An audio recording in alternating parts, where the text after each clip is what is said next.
Situé dans la commune d'Akonda, à une vingtaine de kilomètres au nord de Libreville, le Cap Santa Clara avec ses beaux paysages est depuis quelque temps coupé du reste de la ville. L'état de délabrement avancé de la route en est la principale cause.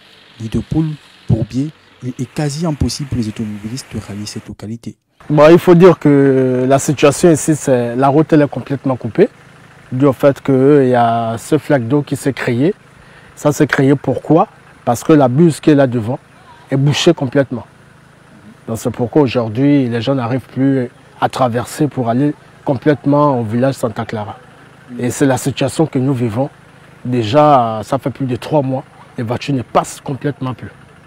Même les automobilistes les plus enthousiastes et courageux finissent par jeter l'éponge. Effectivement, il y a des voitures qui s'aventurent toujours à vouloir toujours insister. Sauf que lorsqu'ils peuvent traverser cette flaque d'eau, mais en arrivant devant là-bas, il y a au moins 3 bourbiers qui, dès lors, lorsqu'ils arrivent là-bas, ils sont obligés de faire demi-tour parce qu'au niveau de bourbier, on ne peut plus passer. C'est vraiment la souffrance.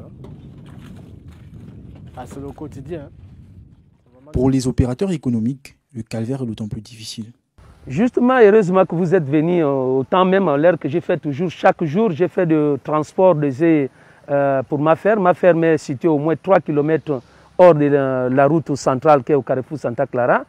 Vraiment, c'est un calvaire pour moi, étant donné que nous voulons monter la croissance des productions, mais on ne peut pas. Nous sommes stabilisés pour cette route qui nous amène de première année jusqu'à fin d'année, comme je peux dire, de janvier en décembre, qui nous emmerde. Donc, plein de bourbiers, l'État, pour le moment, n'est pas consacré encore son temps pour ça. Et nous espérons qu'ils voient les situations que nous traversons chaque jour avec des brouettes de transport des œufs, l'alimentation pour amener ces difficultés. Donc, nous espérons que l'État va penser à nous pour cette route. Plus loin au premier campement et sur la route du Cap Esterias, le spectacle reste le même. Moins alarmiste, mais difficile d'accès. Depuis quelques heures, des travaux ont été initiés à l'entrée de Santa Clara. Ces travaux sont une lueur d'espoir pour les usagers de cette route. Vont-ils aller au bout du chantier initié? Cette interrogation trouvera sans doute des réponses dans les prochaines semaines. Espérons que les cris d'alarme des populations trouvent un écho favorable.